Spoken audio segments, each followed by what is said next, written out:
For if you know what you want, and will be content with it, you can be trusted. But if you do not know, your desires are limitless, and no one can tell how to deal with you. Nothing satisfies an individual incapable of enjoyment. Alan Watts. An American businessman went on vacation to a small coastal Mexican village. He was standing at the pier, enjoying the warmth of the afternoon sun, when a small boat with just one fisherman docked. Inside the small boat were several large yellow-fin tuna, and the businessman complimented the fisherman on his catch. "How long did it take you to catch them?" the American asked.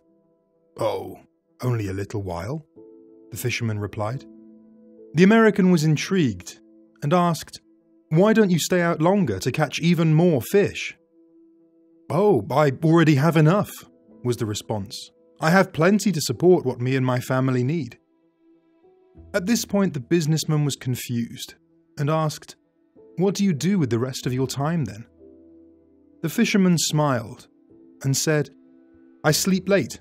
I fish a little, play with my kids, take siestas with my wife, Maria, walk into town each evening where I sip wine and play guitar with my amigos. My life is quite active and full." The American businessman immediately saw the opportunity. He said, "I have an MBA from Harvard and could make your life better. You should invest more time in fishing and use the money earned to purchase a larger boat.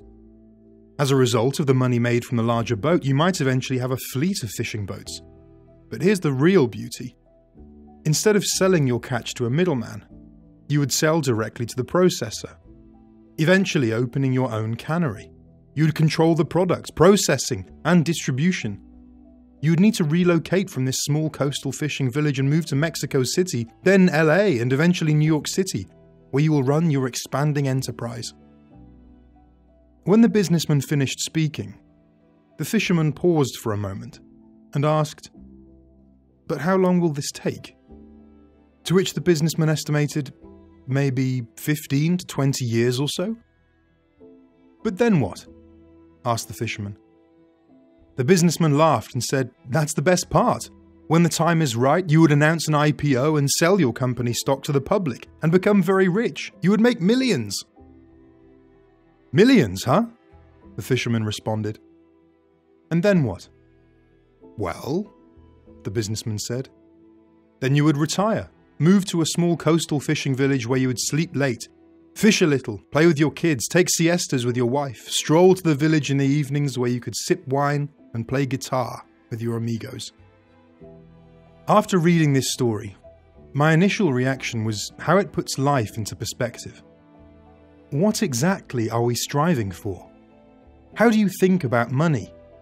What makes me happy and content? We, human beings, aren't very adept at figuring out what will make us happy, as Jonathan Clements aptly put it.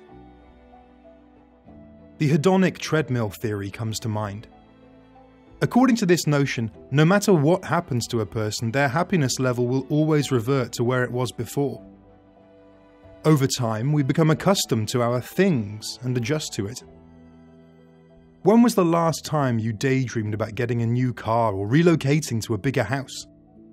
Do you recall daydreaming about how over the moon you would be if you accomplished your goals? What occurred after you got them? Most likely, that increase in happiness wasn't as strong or prolonged as you'd anticipated. The majority of us have experienced this pattern.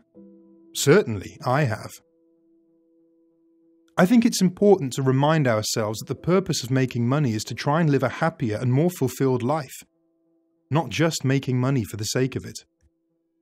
Money is the tool that allows you to do what you want. It's not the end goal in itself. And so, therefore, it's important to consider this question. What would you do with your life if money wasn't an issue? Thanks for watching. If you enjoy these videos, consider supporting the channel through our store, where you'll find these cool, minimalistic framed posters and digital prints. Click on the first link in the description. Also, don't forget to subscribe for plenty more videos to come.